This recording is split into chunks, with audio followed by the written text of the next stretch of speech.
محمدا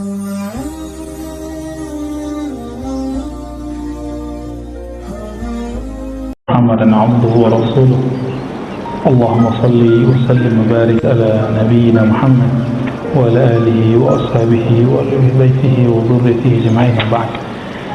Baik Bapak Ibu Saudara yang dimuliakan Allah, seperti biasa dengan saya kita kajian kitab Hadaikul Haqaiq, taman-taman yang berbicara tentang hakikat, ya. Salah satu ilmu hakikat. Hakikat itu artinya inti dari semua yang kita cari, disebut dengan hakikat, ya. Satu akar kata dengan hak, tapi ini mubalaghahnya. Mubalaghah itu artinya yang lebih, yang benar-benar hak, yang benar-benar real. Nah, berdasarkan warisan ulama-ulama kita terdahulu, ulama terdahulu kalau di bahasa Arab kan disebut ulama salaf, ya. Meskipun sekarang orang berdebat mengenai istilah salaf, kita tidak pentingkan masalah perdebatan itu. Kita ngaji aja kitabnya mereka. Nah, nanti kita akan paham bagaimana warisan kerohanian yang mereka berikan kepada kita. Ini berdasarkan ayat. Jadi kita akan membahas bab kedua di kitab ini yang berjudul Al-Mujahadah. Jadi ada jihad, ada mujahadah. Apa bedanya? Kalau jihad itu berjuang secara fisik. Kalau mujahadah, dia bermula dari dalam diri, tapi berefek kepada fisik. Maka mujahadah itu ada proses kerohanian ketika orang berjuang. Sama-sama artinya berjuang, namun mujahadah lebih diartikan bazlul juhd, mengerahkan keseriusan dalam beramal, disebut dengan mujahadah. Alhamdulillah untuk subuh Bapak Ibu ini sudah boleh disebut mujahadahnya lolos, alhamdulillah, ya. Tapi untuk sholat witirnya udah lolos belum? Ya, apa kata Nabi? Autiru ya ahlal Quran, hadis Imam Tirmizi, hadis sahih. Berwitirlah wahai pencinta Quran, wahai keluarga Al-Quran. Apakah kita termasuk keluarga Al-Quran? Maka dilihat dari istiqomah berwitir. Maka salah satu ciri pencinta Al-Quran pasti dia salat witir. Kata Abu Hurairah radhiyallahu ta'ala anhu, "Awsani khalili," aku diwasiatkan oleh kekasihku Nabi Muhammad sallallahu alaihi wasallam 3 hal. Salah satunya adalah tidak tidur kecuali dalam witir, atau berniat untuk witir. Nah, witir minimal 1 rakaat, kalau bisa 2 plus 1, kalau bisa 11 rakaat. Nah, namun kuantitas tidaklah penting, yang penting adalah kualitas yang kontinu. Walaupun cuma 1 rakaat, 3 rakaat, tapi Bapak kerjakan setiap hari, setiap malam, sudah menjadi kekasih Allah. Innallaha witrun yuhibbul witra. Allah itu witir, mencintai orang yang melaksanakan witir.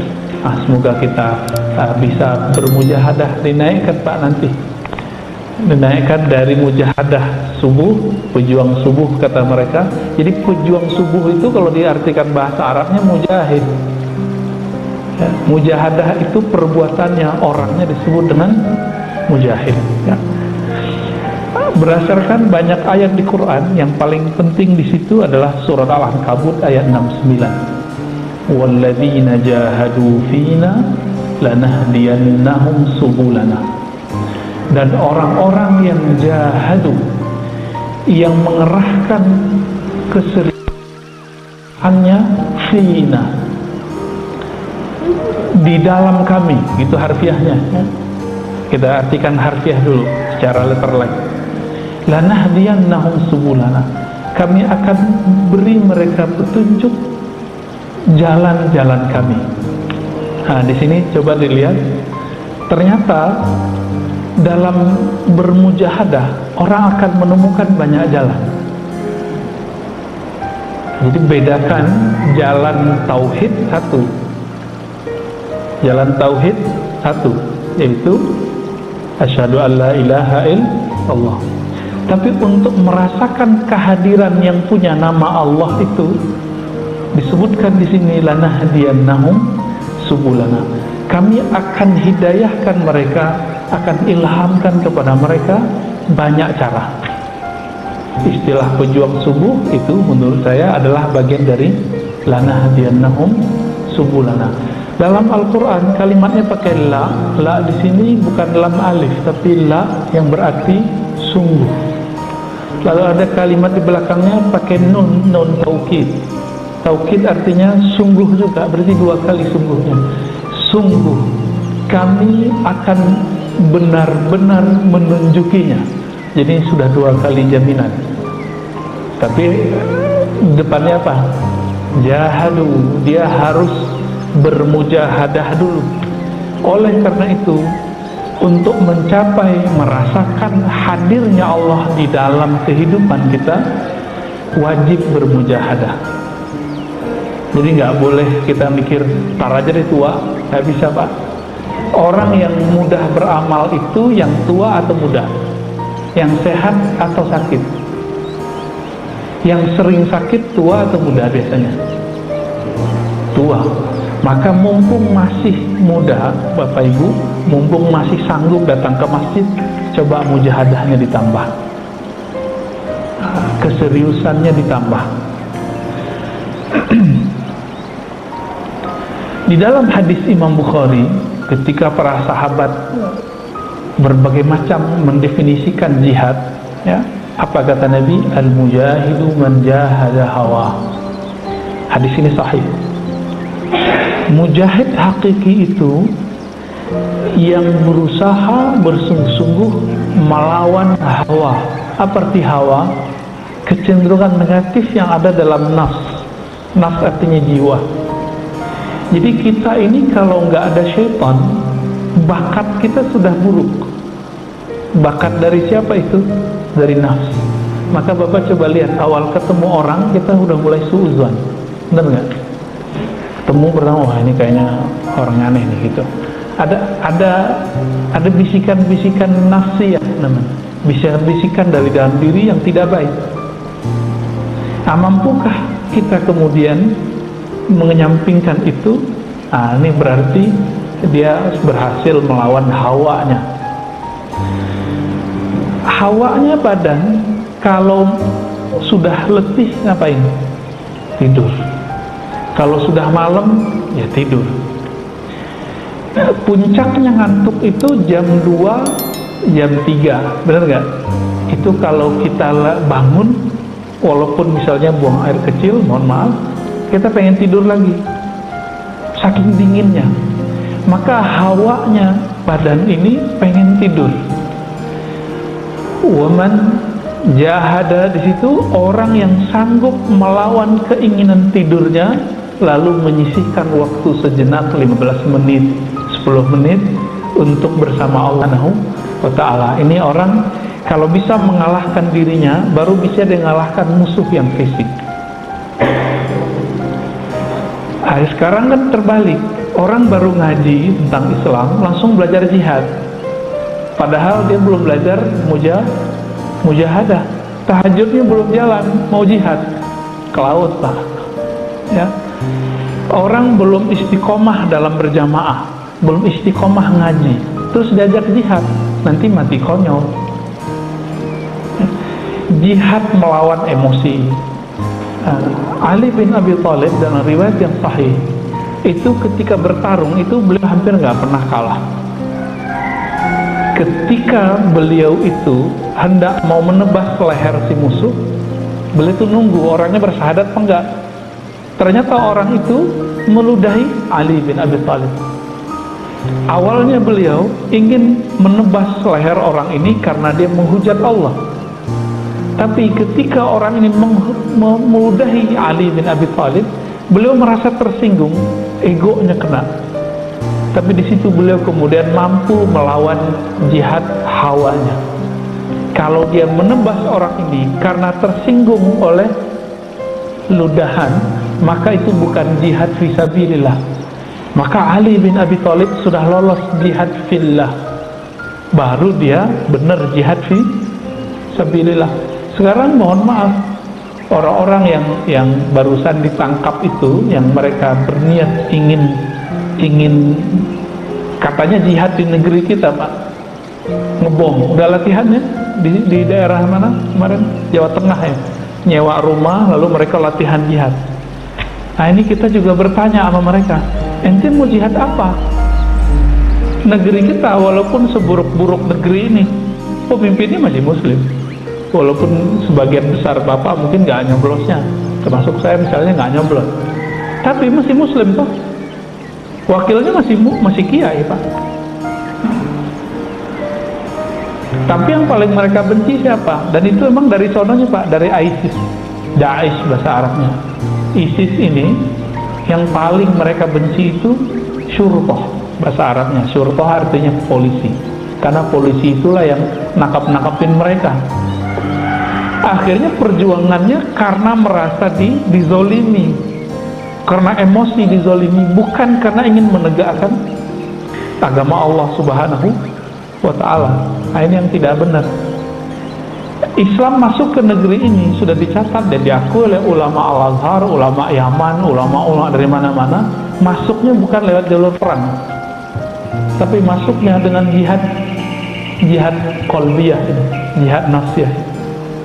Jadi para ulama ketika masuk ke negeri kita, mereka nggak pakai pedang, tapi mereka mengalahkan egonya, berbaur dengan masyarakat, lambat laun Islam Indonesia tumbuh. Maka nggak usah khawatir, negeri kita Islamnya nggak akan cepat hilang. Kenapa? Karena masuknya nggak lewat perang, masuknya lewat budaya. Bapak cek semua budaya yang ada di negeri kita, itu pas dibuka ketemu ternyata ada dalilnya, tapi namanya sudah berubah. Nah, saya penelitiannya tentang itu lumayan lama ya. Sampai kita kaget-kaget, yang dulu kita anggap ini budaya Hindu, ternyata hadis Nabi Sallallahu Alaihi Wasallam. Kembali ke sini. Jadi apa arti dari mujahadah?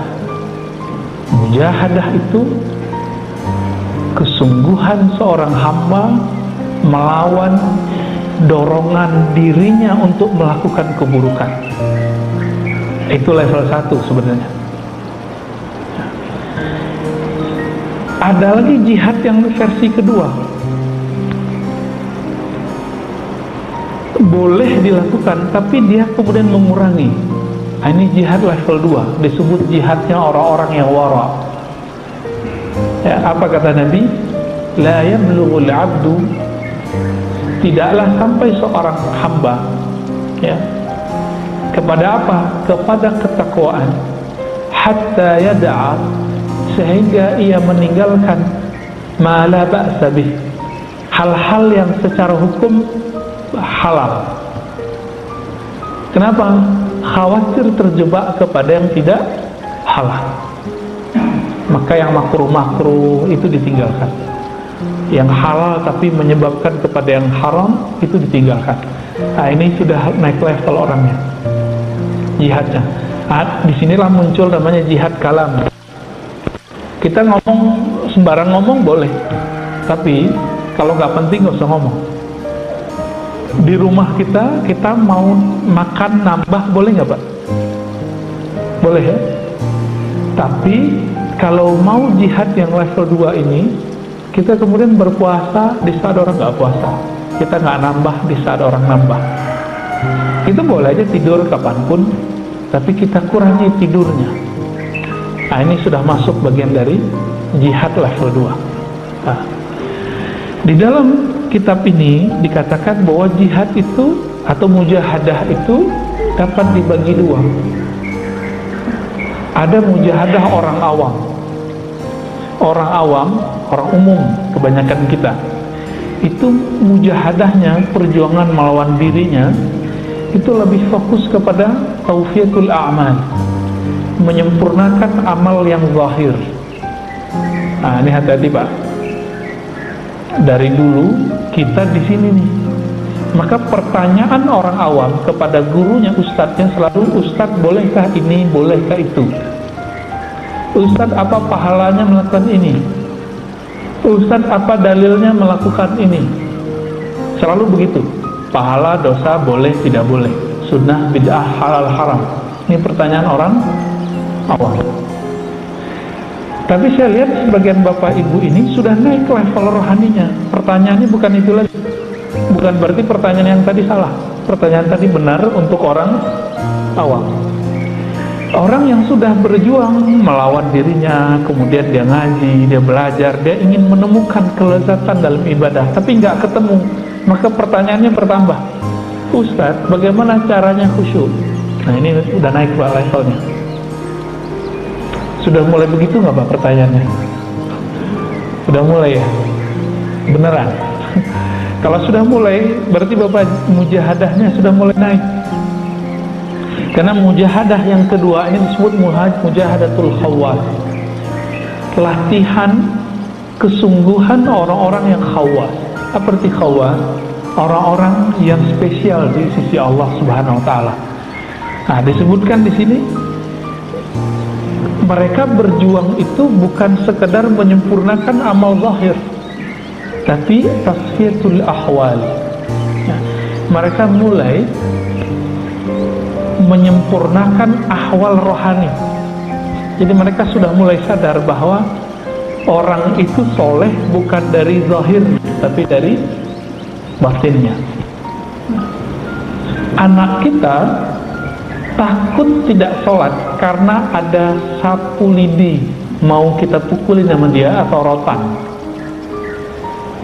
Itu lebih baik atau anak kita dia tiba-tiba sadar, "Saya pengen sholat nih." Nah, mana yang lebih baik Pak? Yang sadar atau yang takut? Nah, kebanyakan kita membayangkan Allah itu menyeramkan. Allah tuh suka menyiksa, maka kita sering ngomong ke anak, "Ntar kamu masuk ke neraka loh," gitu ya. Ya. Saya punya kajian, isinya kajian itu membedah kitab yang mengkritik satu aliran. Karena kajian itu sering orang message saya dengan kalimat neraka, neraka, neraka. Ente ntar dihisap loh, ente neraka loh. Jadi orang-orang awam kebanyakan membayangkan bahwa Allah itu suka nyiksa aja. Padahal Bapak cek ya di Quran, Allah lebih sering menyebut Rahman Rahim atau Allah sebagai Dzuntiqam. Ya, yu'adzibu man yasha, itu dikit. Ya. Mengazab siapa yang dia mau. Ayatnya gak banyak Pak. Tapi setiap surat, selain surat Bara'ah, surat 9, surat Taubah, semua dimulai dengan Rahman, Rahim. Rahman, Rahim. Maka ciri-ciri orang yang sudah mulai masuk ke mujahadatul khawas, ya, perjuangan rohaninya sudah sampai ke level yang istimewa, mereka sudah mulai mengenal bahwa diri ini, kolbu kita lebih tepatnya, itu hanya bisa baik sejauh mana dia mengenal nama-nama Allah Subhanahu wa ta'ala. Maka semoga di sini nanti, atau sudah ada ya, kajian Asmaul Husna. Semoga nanti ada khusus ustadz yang mengkaji Asmaul Husna. Kelembutan hati seseorang itu tergantung seberapa banyak nama Allah masuk ke dalam kalbunya. Jadi Bapak kalau pernah berpikir, kenapa ya hati saya keras gitu? Pertanyaannya sederhana, dijawab dengan sederhana.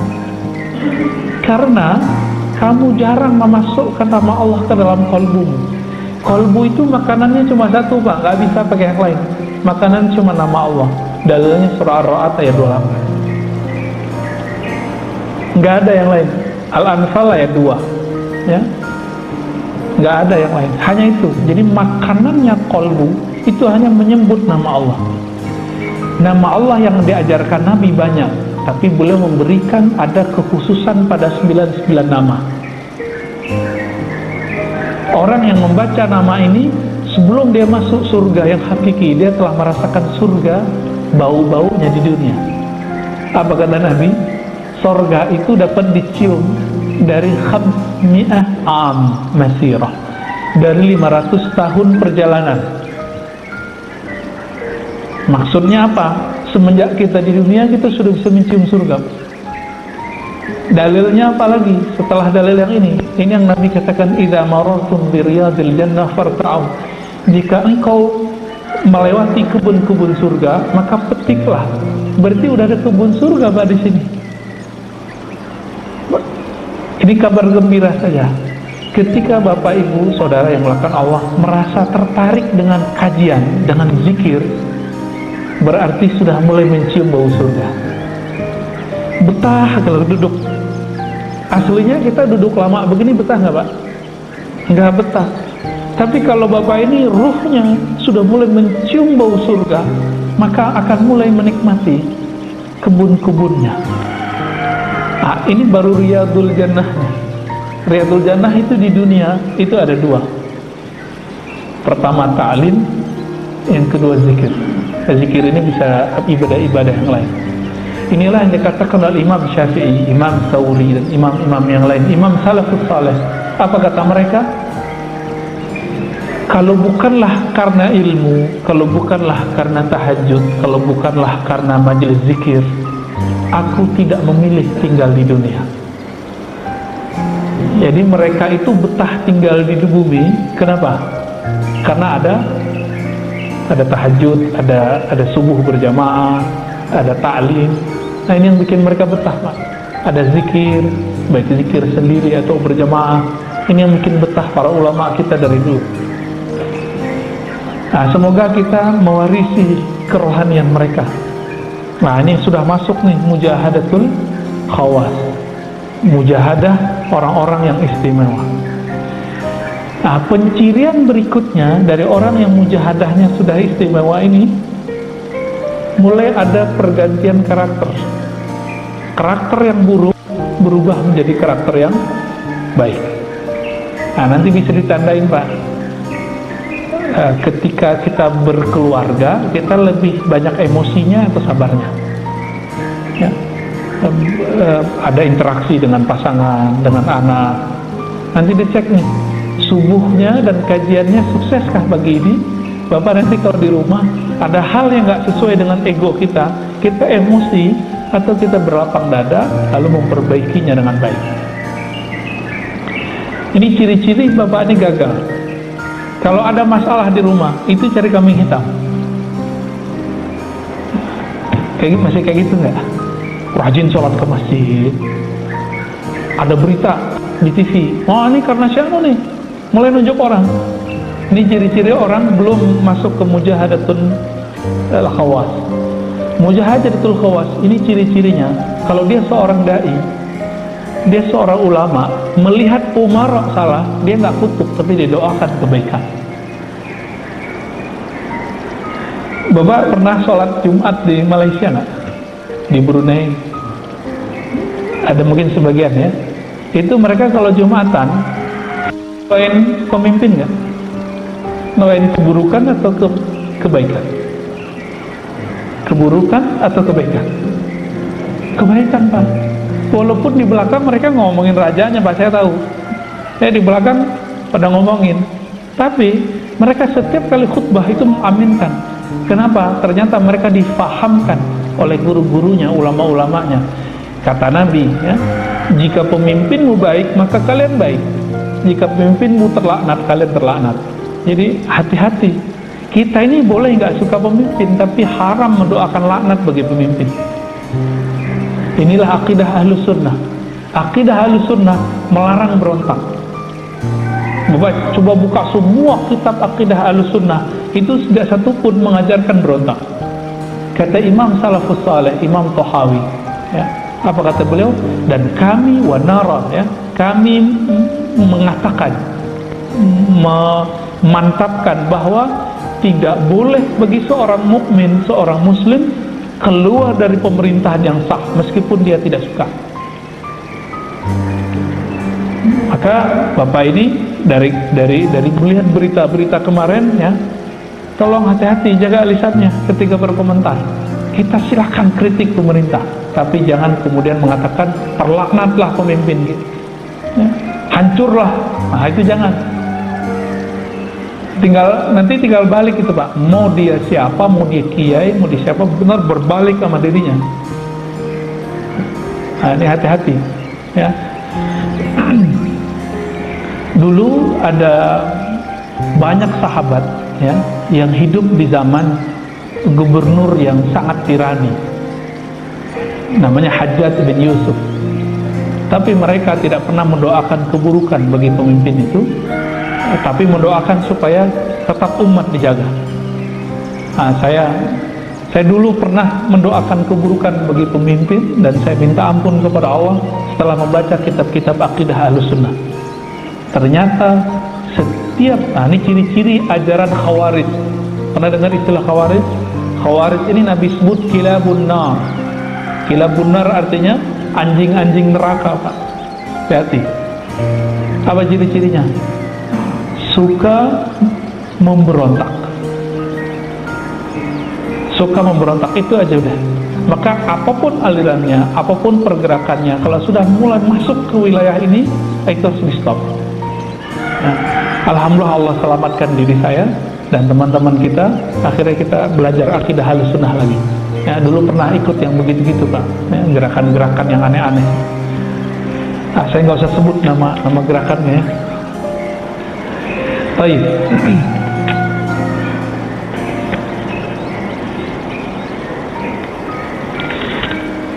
Imam Abu Ali Ad-Daqqaq mengatakan, man zayyana zahirahu bil mujahadah, zayyana Allahu batinahu bi anwaril musyahadah. Kenapa kita belum merasakan nur Allah itu tembus ke dalam kalbu? Ini jawabannya. Karena secara zahir kita belum ada usaha untuk serius beramal.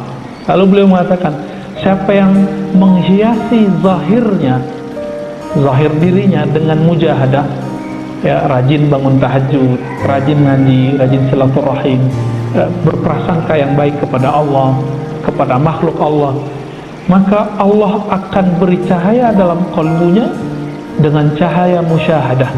Apa arti musyahadah? Musyahadah itu sebutan lain dari ihsan. Apa arti ihsan? Engkau menyembah Allah seakan-akan memandangnya. Nah, seperti Imam Abu Ali Ad-Daqqaq ini bertahun-tahun Pak. Bahkan Abu Ali Ad-Daqqaq ini sholat isya sama subuh itu 1 kali wudhu. Maksudnya betul, gak batal wudhunya. Orang sholat subuh pakai wudhu isya, itu artinya apa? Beliau gak tidur. Apakah ini berlebihan? Enggak. Dulu Sayyidina Umar radhiyallahu ta'ala anhu, ketika beliau merasa, beliau nggak dosa, cuma merasa su'ul adab. Apa arti su'ul adab? Merasa dirinya melanggar adab kepada Nabi Sallallahu Alaihi Wasallam. Di tahun ke-6 umat Islam gagal masuk ke Mekah. Bagi Sayyidina Umar, kalau kita benar mesti menang. Tapi Nabi mengalah dan membiarkan dirinya kalah untuk menang sebenarnya. Tapi Omar sudah emosi duluan. Apa kata Omar? Ar-Rasulun anta? Wahai Muhammad, ente benar Rasul nggak? Wahai Muhammad, apakah agama kita benar? Ini pertanyaan biasa sebenarnya. Tapi untuk selevel Omar, beliau merasa bersalah menyinggung Nabi Sallallahu Alaihi Wasallam. Apa yang dilakukan Omar dalam hadis Bukhari dan Muslim? Omar radhiyallahu ta'ala anhu, beliau melakukan pertobatan 40 hari 40 malam, tidak tidur malamnya, tidak berbuka di siangnya. Ini puasa terus setiap hari. Berapa hari? 40. Bagi kita itu nggak dosa Pak, tapi bagi Sayyidina Umar itu dosa. Jadi bagi orang-orang wali-wali Allah, hal-hal yang remeh bagi kita itu bagi dia besar. Suatu kali Syekh Maulana Muhammad Ma'sum, ya, anak dari ahli hadis di New Delhi, Delhi lama, ya, namanya Ahmad Sirhindi, anak dari beliau namanya Muhammad Maksum. Itu beliau masuk masjid, kakinya nggak nyadar masuk pakai kaki kiri. Terus ketika beliau kakinya jatuh ke tanah, ke lantai, sadar, kok saya memasukkan kaki kiri duluan. Ketika sadar beliau langsung pingsan 3 hari nggak bangun-bangun.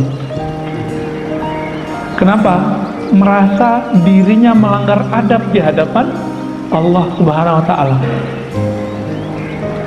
Nah, ini hati-hati Pak ya, walaupun kentut di masjid itu nggak haram, tapi untuk adab rohani itu nggak baik. Jadi Bapak kalau mau kentut nanti keluar ya. Ya. Walaupun itu boleh, kan nggak ada dalilnya yang melarang.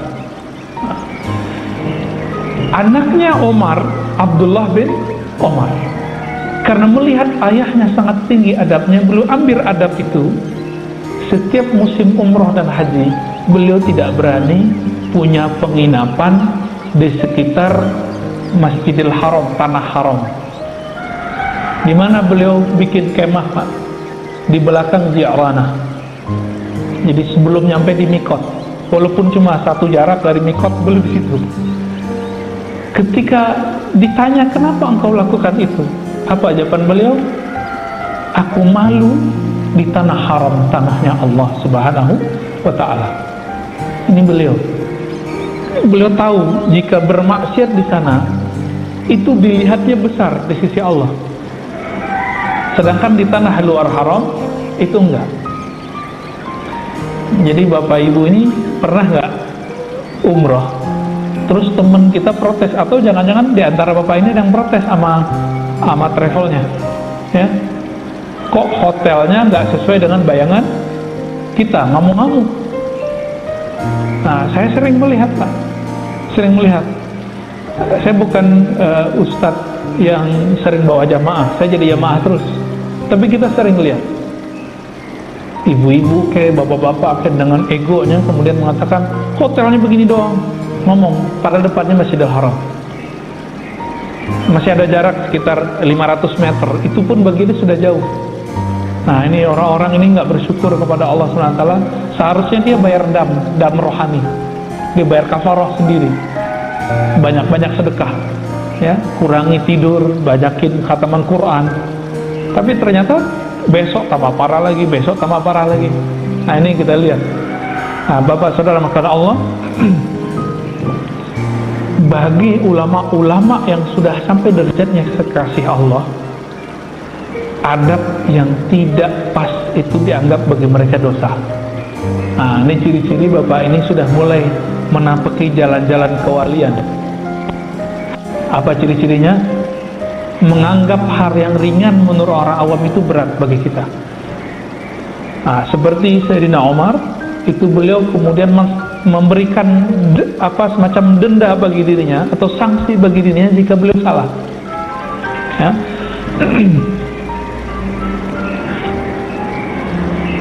Nah, ada seorang imam namanya Al-Hasan Al-Qazzaz. Apa kata beliau? Buniyat hadhihi tariqatu ala thalathati asya'. Jalan kewalian itu dibangun secara zahir dengan 3 cara. Sederhana sebenarnya. Pertama, alla ta'kula illa indal faqah. Engkau tidak makan kecuali ketika lapar.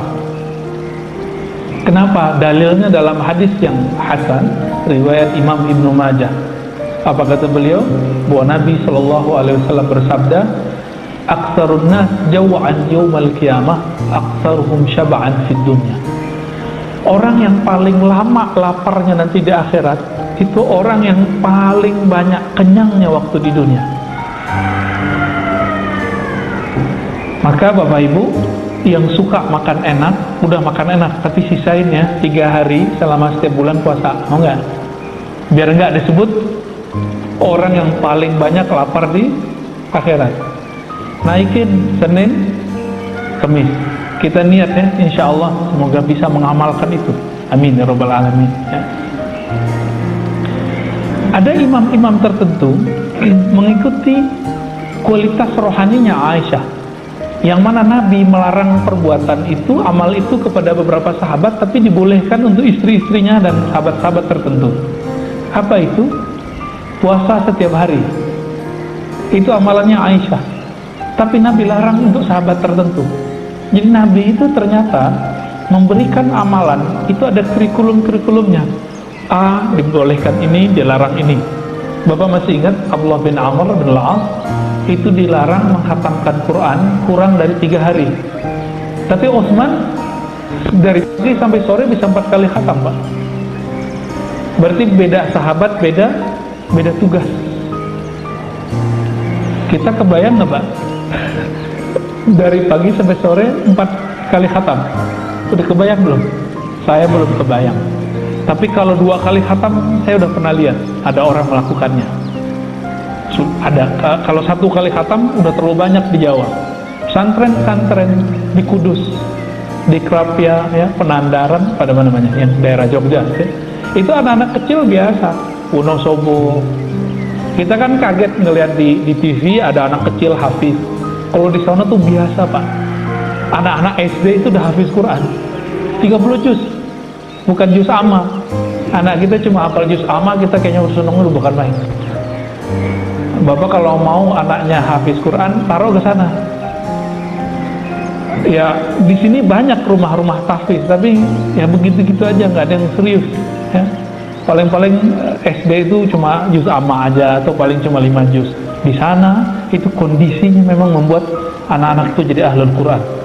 Mungkin ini salah satu rahasia kenapa Pulau Jawa ini kata orang banyak korupsinya, banyak maksiatnya, tapi juga banyak walinya, Pak. Ya, banyak kekasih-kekasih Allah di tanah Jawa. Mereka hafiz Quran mulai dari anak kecil sampai yang tua-tuanya, ya. Lalu yang kedua, ya, pilar dari jalan kewalian itu adalah secara zahir, ya, wala tanam illa 'indal ghalabah. Nah, ini berat nih bagi bapak ibu ini. Tidak tidur kecuali ketika sangat berat. Nah, saya lagi belajar itu, Pak. Malam ini baru tidur 1 jam kita, ya. Alhamdulillah nggak ada terasa berat, ya. Sebelum saya datang ke sini, saya tidur dulu sekitar 1 jaman kurang lah, ya, karena bangun-bangun, ya. Apakah ada perasaan nggak nyaman di badan? Awal-awal ya kayak dunia ini kebalik, tapi lama-lama jadi biasa. Para sahabat Nabi, ternyata ada mereka yang cuma tidur sejam sehari, ada yang 3 jam sehari. Tapi jangan langsung dicobain, Pak, ya. Nanti tiba-tiba darah tinggi, ya. Bapak kalau kurang tidur, cek darahnya nanti dianggap darah tinggi sama dokter. Ini ada tahapannya, bertahap. Kurangi dulu 1 jam. Contohnya gini, Bapak tidur jam 10, bangun jam 4. Sekarang majuin bangunnya jam 3. Alarmnya dipasang berlapis-lapis biar bangun, Pak. Awal-awalnya ngantuk, nanti berangkat kerja ngantuk, tapi lama-lama kita akan merasakan nikmat. Nikmat, ya. Maksudnya apa? Ternyata nikmat di tubuh ini ada yang lebih dalam. Tubuh kita senangnya makan banyak, istirahat lama. Tapi roh kita maunya makan sedikit, tidurnya sedikit. Setiap kali Bapak ini mengurangi porsi makan, mengurangi porsi tidur, rohnya itu kayak girang. Semakin banyak kita makan, itu rohnya terpenjara oleh makanan. Nah, benarlah kata Nabi, dunia sijinul mu'min. Dunia, nikmat-nikmatnya itu membuat penjara bagi seorang beriman. Ruh kita terpenjara, Pak, di situ. Dan yang ketiga, wala tatakallam illa 'inda darurah. Tidak berbicara kecuali penting. Maka nanti dilihat apa ciri-ciri berbicara penting. Idza a'jabakal kalam faskut. Jika kamu merasa kalammu menarik, diamlah. Jika kamu merasa, ya, kalau kita terjemahin tadi, ya, idza a'jabakal kalam, jika kalammu merasa menarik, diam. Sebaliknya, jika merasa diam itu menarik, kita merasa kayak diri kita hebat kalau kita diam. Bapak harus mulai nyapa orang. Nih, coba cek. Ada 2 orang ketemu, tapi tetanggaan baru ketemu. Itu saling nunggu itu Pak, saling nunggu disapa, benar nggak? Ya, pengen duluan disapa. Di saat itu orang ingin mengatakan, kalau gua nih terhormat menurut dia nih pasti disapa duluan. Nah, di saat ini muncullah kalimat ini. Jika engkau merasa diammu itu berwibawa, maka berbicaralah. Mulailah salam. Ya. Ada yang kita sering lupa, Bapak, Saudara makan Allah, kata salam. Kenapa kata assalamualaikum itu bagi Nabi itu adalah pintu pembuka cinta kasih kepada manusia. Afsus salam bainakum. Ya. Tebarkan salam di antara kamu. Kenapa? Karena kata assalam itu artinya beda dengan salam bahasa Indonesia. Kalau terjemahan assalamualaikum apa Pak? Selamat atas, kamu benar nggak? Ya. Tapi ternyata kalau kita buka, saya buka ada 4 kitab Asmaul Husna, Imam Ghazali, Imam Zarruq, Imam Qushairi, lalu ada beberapa penulis belakangan, itu nggak ada yang mengartikan selamat. Tapi kata assalam artinya terlepas dari aib dan keburukan dan kemudaratan, masuk ke situ. Jadi kalau ketika mengatakan assalamualaikum, semoga kalian terlepas dari keburukan, aib dan kemudaratan, gitu artinya. Aib itu bisa zahir, bisa batin. Maka include di situ keselamatan. Cuma terjemahannya kok cuma keselamatan atau salam damai kan gitu ya. Nah ini terlalu sempit maknanya. Dan dianjurkan seorang muslim ketika ba'da salat dia membaca Allahumma antas salam wa minkas salam tabarakta ya dzal jalali wal ikram. Ulama kita melihat kalimat ini bisa dijadikan untuk doa, maka mereka tambahkan doa di antara kalimat ini. Itu boleh dipakai.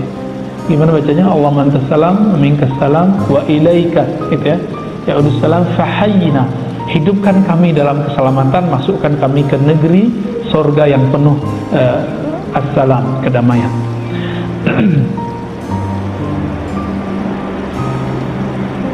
Nah, kalau ini Imam Qazzaz ini cuma 3 Pak. Kalau Imam Ibrahim bin Adham itu ngajarin 6. 6 ini lebih berat lagi nih. Jadi orang bisa menapaki jalan kewalian menjadi kekasih Allah itu dengan 6 cara. Kita baca ringkas saja Pak ya. Yaghliq baban ni'mah wa yaftah bab syiddah. Dia tutup bab menikmati dunia, lalu dia buka bab mengurangi nikmat dunia. Ya. Habis sholat subuh pengennya tidur, pengennya badan Pak. Tapi kalau Bapak ini sudah merasakan nikmatnya, manisnya ilmu, maka melek itu lebih nikmat, benar nggak? Nah, saya punya majelis berguru kepada seorang syekh, itu ngajinya jam 12 sampai jam 3 Pak, malam. Jadi orang baru udah tidur semua, kita baru mulai ngaji.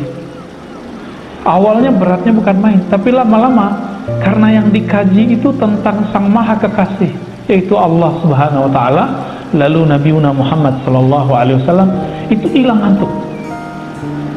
Kok bisa begitu? Ternyata ngantuk itu hilang di saat orang dia lelah, capek. Tapi pernahkah kekasih lelah mencari kekasihnya? Saya yakin tidak ada. Ya, Bapak kalau waktu masih muda dulu, ya 5 jam aja sama kekasih itu ngerasanya bentar doang, nggak ada lelahnya. Maka pengantin-pengantin baru itu udah sebulan rasanya bagi dia baru sehari itu ya, bulan madu itu. Kecuali bulan berarti tengkar Pak ya, sehari itu rasanya sebulan. Nauzubillah min dzalik. Yang kedua, yaghliq babal izz. Dia tutup pintu merasa mulia. Ah, ini saya melihat nih orang-orang di pesantren sama jemaah tabligh Pak. Walaupun saya nggak ikut jemaah tabligh sekarang ya, tapi mereka itu kalau yang benar ya, kalau yang nggak benar ketemu juga saya ya. Kalau yang benar itu kan jemaah tabligh nggak ada ceramain ustadz, nggak ada. Tapi kalau nggak benar ketemu ustadz diceramain sama mereka. Ini kejadian guru kita ahli hadis Imam Besar Istiqlal Syekh Ali Mustafa Yaqub yang lama almarhum, Didatangin oleh anak-anak tabligh ini, jurusannya umum, terus ceramain kiai. Ayo Pak Kiai khuruj. Khuruj artinya apa? Keluar kita nginep, berjuang, berdakwah di luar, di masjid-masjid nginep. Ya beliau senyum aja, saya mah khuruj tiap hari nak gitu. Tuh pesantren kamu lihat, saya ngajar tiap hari, mimpin sholat tiap hari, mimpin umat tiap hari. Nah ini lupa nih anak nih. Tapi terlepas dari itu, kalau mereka ngikutin Pak kaidah-kaidah dari imamnya ahli hadis yang ada di India sana, kalau ada tamu, nah itu mereka sambut. Ada namanya istiqbal, cara nyambut orang yang nyambut tamu. Nanti dihidangkan makan, ya segala macam lah. Itu betul-betul dihormati. Kita itu kan pengen dihormati, tapi mereka menekan rasa itu, lalu mereka menghormati orang. Nah, Bapak nanti semoga nanti kalau pandeminya sudah mulai normalnya sudah mulai betul-betul normal, nanti kalau perlu ada misalnya piket makan pagi atau sarapan pagi, belajar Pak, mau nekan merasa mulia. Atau misalnya di sini ada kerja bakti, ya, kita angkat barang yang menurut kita itu yang ngangkat orang-orang tukang gitu, orang-orang yang menurut kita kerjanya keras, kita selama ini ngebosi, kita kerjain itu. Atau sederhana, nanti kalau pulang ke rumah, Bapak kalau masih punya anak kecil, jangan ego untuk mandiin anaknya, sesekali nyuci piring walaupun sudah ada pembantu misalnya, nah, atau membantu hal yang remeh-remeh di rumah. Nah itu sudah mulai tuh, yaghliq babal izz wa yaftah babaz zul, ya, lalu membuka pintu merasa hina di hadapan Allah dan makhluk Allah Subhanahu wa taala. Kenapa begini? Karena selama orang merasa dirinya berhak dihormati, selama itu dia tidak bisa merasakan kehadiran izzahnya Allah dalam dirinya. Hati-hati Pak, ya. Yang ketiga, yaghliq babar rahah, menutup pintu rahah. Rahah ini rehat, tadi yang kita bicarakan, banyak tidur, banyak nonton, banyak santai. Lalu mulai apa? Yaftah babat ta'at, memulai bab taat. Capek. Puasa itu capek nggak Pak? Capek. Tahajud 12 rakaat atau 11 rakaat capek nggak? Capek. Duha capek juga Pak. Itu melelahkan semua secara fisik. Tapi di saat orang sujud, itu rohnya itu bergembira, itu merasa merdeka. Semakin orang sering sujud, itu pikirannya itu terbuka Pak. Yaghlib baban naum wa yaftah babat tahara, dipertegas, mengurangi bab tidur, kemudian menambah bab bangun. Nah, kami kalau itikaf itu emang kalaupun tidurnya nyander di tiang itu Pak biasanya. Berat-berat baru nanti kita agak tidur, itu pun kaki dilipat. Seperti Imam Junaid. Imam Junaid puluhan tahun tidak pernah kakinya diselonjorin. Tapi kita kalau lakukan itu ya, itu cukup ulama terdahulu aja. Nabi nggak ngajarin gitu juga. Tapi itu cara mereka supaya tidak tidur nyenyak. Kakinya dilipat ketika tidur, dilipat kiri atau kanan. Ya. Kenapa Nabi suka tidur miring? Karena orang tidur miring itu biasanya lebih sensitif mendengarkan suara koko ayam tadi itu ya. Kan jam 2:30 udah mulai Pak koko ayam, jam 2 lah. Kenapa mulai? Karena jam 2-an itu adalah awal dari 1/3 malam terakhir. Bapak kalau mau beriadah, berlatih di setiap malam, pilih itu dari jam 2, 3, nah itu pilih. Silakan diambil jam itu. Hatta walau rubu' sa'ah, walaupun cuma 15 menit. Walaupun cuma 5 menit bahkan. Ambil Pak, sebagian aja, ya. Bahasa kasarnya begini. Setiap malam itu dalam hadis Imam Bukhari disebutkan yanzilu Rabbuna, Allah turun. Nah ini gak usah diartikan Allah turun secara fisik, karena Allah bukan fisik, hanya Allah yang tahu maknanya. Tapi ini maknanya adalah Allah mengetuk hatimu, mengetuk rumahmu setiap 1/3 malam terakhir. Allah mengatakan, adakah yang bangun untuk sholat, adakah yang bangun untuk taubat, adakah yang berdoa. Itu undangan. Jadi hadis qudsi ini hadis undangan untuk bangun setiap sepertiga malam terakhir. Bapak ini ngundang temen, diundang hari pertama nggak datang, besok diundang lagi nggak datang, ketiga nggak datang, keempat masih ngundang nggak? Nggak mau ya? Sama. Kira-kira Allah begitu. Allah lebih mulia dari itu. Kalau malam pertama nggak bangun, malam kedua nggak bangun, malam ketiga nggak bangun, dia malam keempat Allah biarin aja Pak. Jadi roh kita itu Allah kembalikan saat-saat itu, sesaat saja.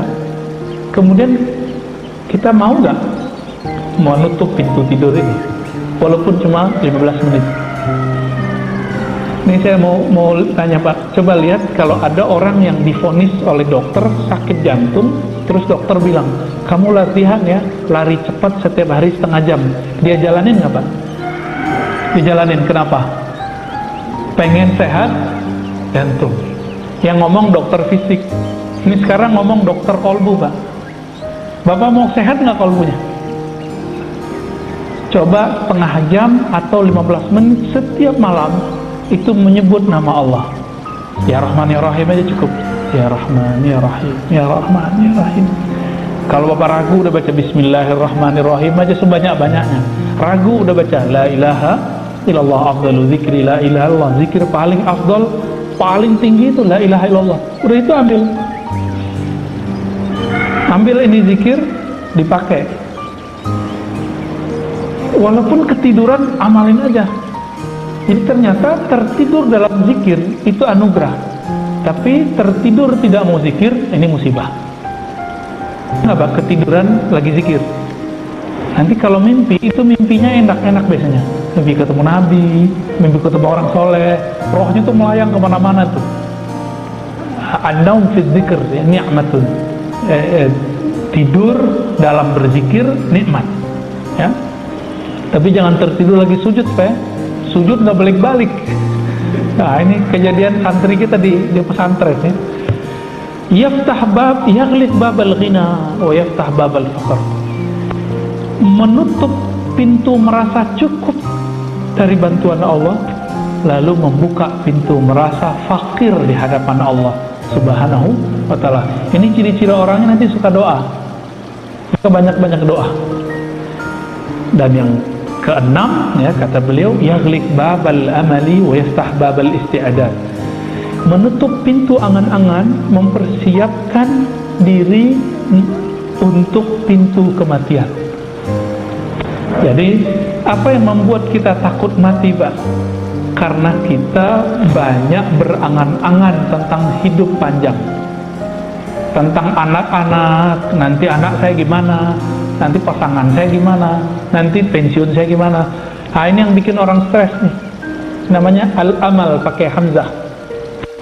Bedanya dengan satu lagi pakai ain, al-amal pakai ain. Ya. Jadi apa yang kita lakukan? Gak usah banyak retorika, bersiap saja untuk menghadapi kematian. Ini kan kita nggak tahu Pak, hari ini masih duduk, siang nanti mungkin ada yang dijemput Allah, besok atau besok lagi, tahun depan, tahun berikutnya, kita nggak ada yang tahu.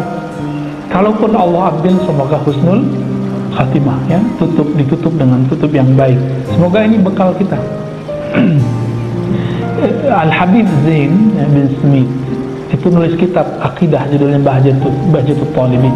Apa kata beliau? Ini sering saya ulang. Seseorang yang tidak sempurna kerohaniannya ketika hidup di dunia, dia akan mencarinya ketika di alam barzakh. Tapi di alam barzakh lama Pak. Sejam di kita, di mereka udah rasanya puluhan tahun mungkin. Jadi mumpung masih di sini, kalau ada majelis kajian yang mengantarkan kita kepada pengenalan kepada Allah, ya duduk bersama mereka. Nanti kita akan merindukan majelis-majelis itu. Bapak akan merindukannya. Bahkan kita meninggal nih, udah meninggal kita nyari orangnya, mau ngaji lagi Pak. Bedanya apa? Kalau sekarang kita cari pahala, kalau nanti mereka nggak cari pahala, orang di alam barzakh itu. Nah, ini yang dikatakan Nabi, bahwa Nabi Musa masih sholat di kuburnya. Itu Nabi Musa sholat di kuburnya mau cari pahala atau menaikkan derajat pengenalannya kepada Allah? Tentu yang kedua. nggak cari pahala lagi. Nah, mumpung masih di sini, cari ilmu tentang mengenal Allah. Insya Allah nanti kita kenyang Pak di sana. Ini masih banyak, tapi saya rasa cukup dulu. Disimpulkan oleh beliau di belakang ya. Kalau ingin berlatih mujahadah, coba dilihat diri kita. Jika orang kaya selain dari tahajud dan biasa yang lain, zikir, maka latihan mujahadahnya adalah berbagi. Bapak ini kan sudah diberi kemapanan oleh Allah SWT sebagian besar, maka mulailah berbagi ke keluarga, ke tetangga, atau orang di luar komplek kita. Orang-orang yang disebut di sini punya kemuliaan pemimpin, itu kan biasanya suka dilayani. Maka mujahadah dia adalah melayani. Ini mujahadahnya. Kita ini kan hidup dunia cari nama. Ada nama jabatan, Pak Direktur, Pak Manajer, Pak GM. Ada yang gelar akademis, Doktor, Profesor, MA, SAG, Sarjana Alam Gaib. Ya. Apalagi Pak? Itu orang mau cari tambahan nama, mau di depan apa atau di belakang. Itu kita mau cari nama Pak. Atau ingin cari nama yang di depannya pakai H, Haji. Nah Bapak sekarang kalau mengenalkan diri ke orang, jangan pakai Pak Haji atau Pak Doktor. Saya Doktor Fulan, saya Direktur, saya Pak Haji. Jangan pakai itu lagi, sebut nama sendiri. Nah ini jihad, mujahadah melawan ego. Kira-kira bisa nggak tuh? Bisa ya, harus bisa Pak. Ya, nanti dicek udah berhasil atau belum. Ketika orang tidak menyebut gelar kita, jabatan kita merasa biasa aja. Berarti Bapak sudah normal, sudah sehat kalbunya. Ya, tapi kalau nggak disebut embel-embel Pak Haji, Pak Doktor, Pak Direktur, Pak RT, Pak RW, apalagi Pak Ustadz, ya, atau apapun, berarti belum beres di kalbunya. Nabi Muhammad oleh orang Badui dipanggil apa? Ya Muhammad. Enggak panggil ya Rasulullah. Marah beliau? Enggak. Beliau udah cukup. Ya saya Muhammad, apa salahnya? Ya, terlahir dengan nama Muhammad. Jadi Nabi nggak tersinggung Pak dipanggil Muhammad oleh orang Badui. Nah, kita kan sering tersinggung, siapa lu gitu ya, siapa kamu? Nah, ini bagian dari mujahadah yang ringkas untuk zaman sekarang. Kalau Bapak masih riweuh, tidak sanggup mujahadah ngurangin tidur, nah coba di situ. Nah, semoga kajian ini membuka mata hati kita bahwa di dunia ini salah satu PR kita adalah berjuang melawan ego kita, diri kita sendiri. Sallallahu alaihi Muhammad. Ada yang mau ditanyakan Pak? Kalian temanya sebenarnya menarik, tapi tidak populer sebenarnya. Menyangkut hawa nafsu sebenarnya. Ada juga buat Bapak Ibu yang ingin ditanyakan sama saya ada waktu, tapi 15-20 menit barangkali. Udah syuruk Pak. Ya. Satu pertanyaan. Kalau ada, cukup ya? Oke, alhamdulillah ya. Udah mulai terang di luar sana. Kita meminta kepada Allah, semoga Allah memberikan kekuatan kepada kita semua, orang-orang yang hadir, untuk mampu bermujahadah. Amin ya rabbal alamin. Kita tutup dengan doa mahabbah dari Nabi SAW. Allahumma rizukna hubbak. Ya Allah, berikan kami cintamu. Allahumma ij'alna mimman ahbabtahu. Ya Allah, jadikan kami orang yang engkau cintai. Allah menja'al sayyiatina sayyiat man ahbabta. Ya Allah, jadikan kami hambamu jika pun kami terjebak dosa, tapi engkau tetap mencintai dan menyayangi kami. Allahumma ja'al hasanatina hasanat man radita. Ya Allah, jika engkau beri hidayah kami untuk taat, untuk ngaji, untuk berjamaah, maka jadikan semua kebaikan itu jalan mencapai keridhaanmu, jalan menapaki menjadi kekasihmu, menjadi wali-walimu. Allahumma rabbana atina fid dunya hasanah wa fil akhirati hasanah wa qina adzabannar. Beri kami kebahagiaan dunia akhirat zahir dan batin ya Allah. Wa sallallahu ala nabiyyina Muhammad walhamdulillah rabbil alamin. Subhanakallahumma wa bihamdika asyhadu an la ilaha illa anta astaghfiruka wa atubu ilaik. Assalamualaikum warahmatullahi wabarakatuh.